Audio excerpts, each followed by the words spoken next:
Daily Mail. Exclusive.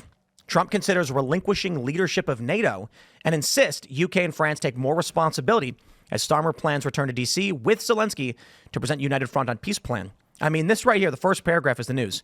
Donald Trump is considering relinquishing its leadership role, or is considering having the U.S. relinquish its leadership role in NATO after insisting that European allies take more responsibility for the security of the continent, the Mail can reveal. The U.S. has held its leadership position since the founding of the Defense Alliance in the aftermath of World War II. Since then, the Supreme Allied Commander of Europe has always been a senior U.S. general. But in line with the U.S.'s insistence that European allies take more responsibility for Europe's security, it also expects a British or French general to take up this position. Yeah. This is massive. Elon Musk advocated for us getting out of NATO. I have been saying for the longest time, let's get out of NATO, let's get out of the UN, all these post-World War II power structures that have been around for decades. We all know about the corruption. We all know that they don't really do a whole lot except for collect a lot of money and do a lot of corrupt stuff with it. And I think that this whole crony power structure kind of needs to go. Now, what replaces it, who knows? Like my theory is that this is kind of the old guard post-World War II, like the Zbigniew Brzezinski and all those guys, right? And the Bush family, that's all going away. And it's like looking to me like the technocrats are the ones that are kind of rising up and taking it over. Not sure that that's wholesale good, but if they're going to dismantle the deep state and take out all this nonsense, there's no way that's bad. I like the idea of the United States not being the having a leadership role. I like, and as in not being the one that's directing what the UN does. No matter what happens, for the UN to be effective, it is still going to rely on the United States military. Yes, there's no question about that. So, do we move to a situation where the UN will decide, oh, we want to go and have troops here and have troops there? And the U.S. will decide maybe we do want to go, maybe we don't want to go. I think that's fine. That doesn't say anything about Article 5. If there's an attack on a NATO country, we're still obligated to defend them. And I think that's okay. But I think that the idea that the United States should have the sovereignty to decide when the U.S. is going to actually use military force and not be, told what they have to do by other countries. I think that's a good thing for the United States. And it doesn't change the fact that the U.S. is still going to spend probably 3 to 4% of our GDP on the military. The U.S. will still make all kinds of weapons and will still sell them to the rest of, allied countries or NATO countries. There will still be a military industrial complex in the United States. We're not going to just get rid of all these companies. Raytheon's not going to go out of business because they'll still make all those weapons. The United States will still have access to that. And so I don't think that it would be as much of a catastrophe as people on the left are going to, or people in the Democrat Party are going to make it out to be. They can't give you a reason. Like, honestly, listen, Democrats and liberals, there's probably only the smallest amount who could engage in the sophistry required to explain why we should maintain NATO at current pace. Yeah. Global order, the liberal economic order, expansionist policies, one world government, whatever, I guess. Yeah. That's an ideological goal. I mean, honestly, if I ask somebody, why should we be in NATO? And this, like a Krasenstein said, well, we want dominion over the earth. I'd be like, oh, okay. Well, right, I get that. I disagree. I don't think we should do that. Right. So, I oppose that. It's okay when we do it, Tim. No, I know. It's funny because I was talking to a liberal friend of mine recently, and they were saying, like, yeah, well, Russia just does whatever they want. They take whatever they want. They invade whoever they want. And I was like, you're talking about the United States? Like, you're talking about us? Like, that's been my existence in this country. There's been a war every presidency. Trump was the first president not to start one, but he still had several under his belt. Granted, they were given to him. But and he was doing tremendous to stop those wars. It's funny that Trump's attitude now is like, why are we involved in these wars? It's wasting our time and money. And the Democrats are losing their minds. Yeah, they're like, don't you dare stop the wars. It's like, what? You guys were the ones 20 years ago out protesting George W. Bush and no more wars and everything. But now. Yeah, but to be fair, when they were protesting George W. Bush, this was my wake-up call moment when I'm a teenager. Punk rock music. Remember, what was it? The System of a Down had that song where the music video was all Iraq war protest stuff. Mm-hmm. What song was that? Do you remember? It wasn't chop suey. No, it was a big one though. And I was like, man, like, why are we involved in this war? And so I'm 16, I'm out marching, I'm pissed off. I'm like, what is going on? I'm all angry. And then when Obama came around, he was like, vote for me and I will expand our Middle Eastern presence. And everybody was like, no, he doesn't mean it. He's going to get our troops out of Iraq. And I was like, isn't he saying he's going to bolster our troops in Afghanistan? And they were like, no, listen, trust me, dude. How old was I? Like 20? They were like, it's going to be different with him. He's not some old white guy. He's like, that's what the narrative was. Yeah. They were like, he's not supposed to be here.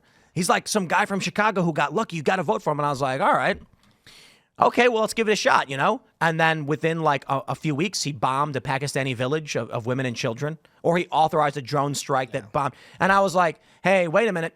I went back to all of these anti-war people I knew, and I said, guys, help. Obama's bombing people. And they went, what? Obama's bombing people. We got to protest. Not protest what? Obama, he's bombing people. And they were like, it's fine. We don't care about that anymore. We have moved on. Yeah. And I was like, oh, okay. Mm-hmm. And then I was like, I ain't voting ever again. Well, and the only thing I do see them still pushing, so like earlier today, there was Piers Morgan had a bunch of people on, Andrew was on there, but other people were on there trying to defend Ukraine. And what they did is something that is a very clear pattern. I have a piece on my Substack I wrote about this called Patterns in Wartime Propaganda. You can go back to before World War I and see this same narrative every time of, we got to fight them over there so we don't have to fight them over here. And they'll expand. It's this expansionist, like scaremongering of he's going to take the Balkans, right? And they've done this every single time for over 100 years. It's like, how many times are we going to fall for this? Real quick. He's going to take the Balkans? Well, that's what. Why should I care? Well, I don't know. Like, is it going to make my eggs more expensive? I think the Balkans will not do anything. Is there Balkanese cheese that I'm going to be left out of or something? Or what's going to happen? I got to visit the Balkans. Communism. Not I much don't know. going on. Like, they don't even. Well, I don't like communism. They don't even really say. So I'm listening. They don't even really say communism anymore. But it's. I got to be honest. If they said communism, I'd be more inclined to agree with them. You'd be like, tell me more. Yeah, if they were like, Putin is a communist, then I'd be like, really? Prove it. Yeah. Yeah, I'm not so concerned. I know Putin was a KGB guy, and there are people that say no, he is actually a communist, and he would like to see the return of the Soviet Union. I don't see that happening. I don't think that he's going to go after any of the NATO countries because he could not even take Ukraine, right? Like the argument that well, had it not been for us, he would have taken. But the point is, yeah. I mean, if he can't take Ukraine, right, with the rest of the world doing what they did, he's certainly not going to take on NATO. Ain't no way. He's not taking I'm just tired Poland. of being gaslit that anybody cares about the rights of Ukrainians or democracy or any. That's not what any of this is about. The people who are involved in this conflict want power and resources, and it's about that. It's not about the poor Ukrainian people and their right to sovereignty or any of that crap. I'm so tired of hearing that because it's just not true. That's the annoying thing because there's just no logical reason why an American would support Ukraine. None whatsoever. There is the simple, I feel bad for a foreign country that was invaded, but shall we go through the list of active conflicts around the globe? And then I might ask you why you don't care about anyone else? Well, the media hasn't pushed that and beat that into their brains like they have with Ukraine. Oh, so they're cultists. Yes. Yeah. Yes. 100%. They love the propaganda. And I don't know why have we since World War II, how come? I mean, I understand why, because I'm America and I'm very nationalist and let's go team. But like us have to take over NATO, run everything. And we're like the boss babes of the world. And I'm glad that Trump and Elon, not Elon, he has nothing to do with this, but this Trump and, JD is like bringing that down. Like, so let's settle that, let them be their own boss babes, see what they got to do and see how they fare. If they don't fare good, sorry, sucks to be you. Well, I mean, look, a lot of the changes that are happening are, can have significantly bad effects on the United States. We don't want to see the U.S. no longer being the global reserve, the dollar no longer being the global reserve currency.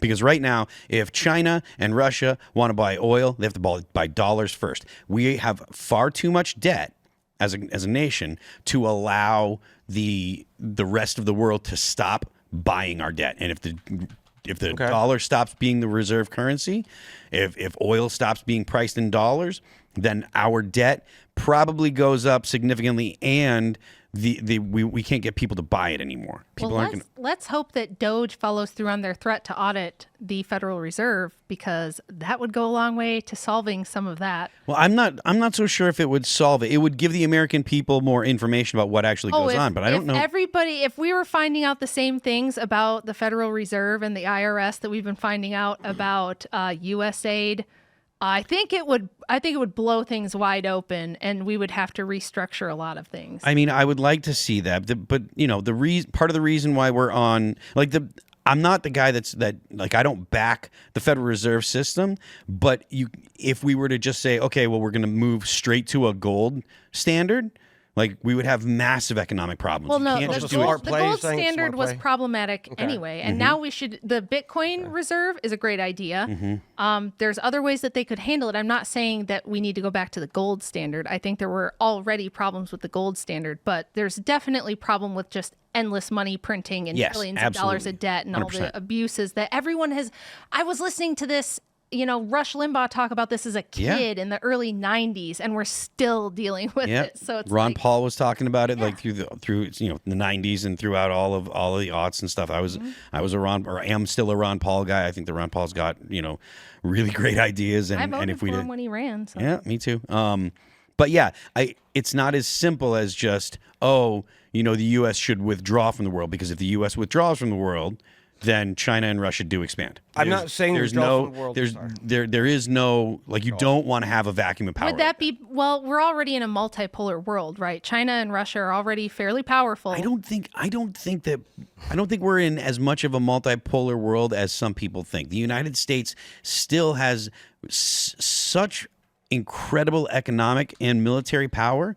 I mean, I've watched. I mean, this is just stuff on YouTube or on the internet and stuff. But the rest of the world, it's likely that we could take on China, and if you took out nukes, right, you could take China and Russia. The United States would likely be able to take China and Russia in a military conflict. If you took out nukes, nukes would destroy the whole world. There's no other individual country that's going to be able to take on China and Russia at all. I would even agree with the number of think of the number of people that China has. So if China and Russia expand, what do you think would be? How far do you think that would go, and what do you think the problems would be specifically? Well, I do think that China would take over the South China Sea, and that would change the way that you have to do shipping routes. Because China doesn't just look at China and Taiwan as China. They think South Korea is China. They think at least part of Japan is China. And probably India. I do believe that there are border conflicts with India currently. Yeah. So they can't use weapons; they have used sticks. Yeah. So China actually does think that they have significantly more territory than the rest of the world actually agrees with. If they were to police the South China Sea, that changes the trade routes and everything. That has a massive effect on anything that goes through there, that gets shipped through there. The prices change. You have a significant change. You have to have, the U.S. would have to have actual infrastructure for the chips that we use now. Now, granted, we have begun taking steps to do something about that, but that has to happen faster. If they were to just change within the next 2 or 3 years, we wouldn't have the infrastructure built in the U.S. to have the semiconductors built here that we need, and that would have massive effects on our economy in the military. It'd have massive effects on our all the electronics that we all use. I think that the downstream effects of China or Russia expanding and taking up a power vacuum that would be left by the United States just withdrawing, I think that has significant downstream outcomes that first of all you can't actually predict. Yeah. And also the obvious ones would be significantly bad for the U.S. economy and for the average American in the U.S. Thanks for checking out this clip from Timcast IRL. Make sure to watch the show live Monday through Friday at 8 p.m. Subscribe to this channel, and we will see you all there.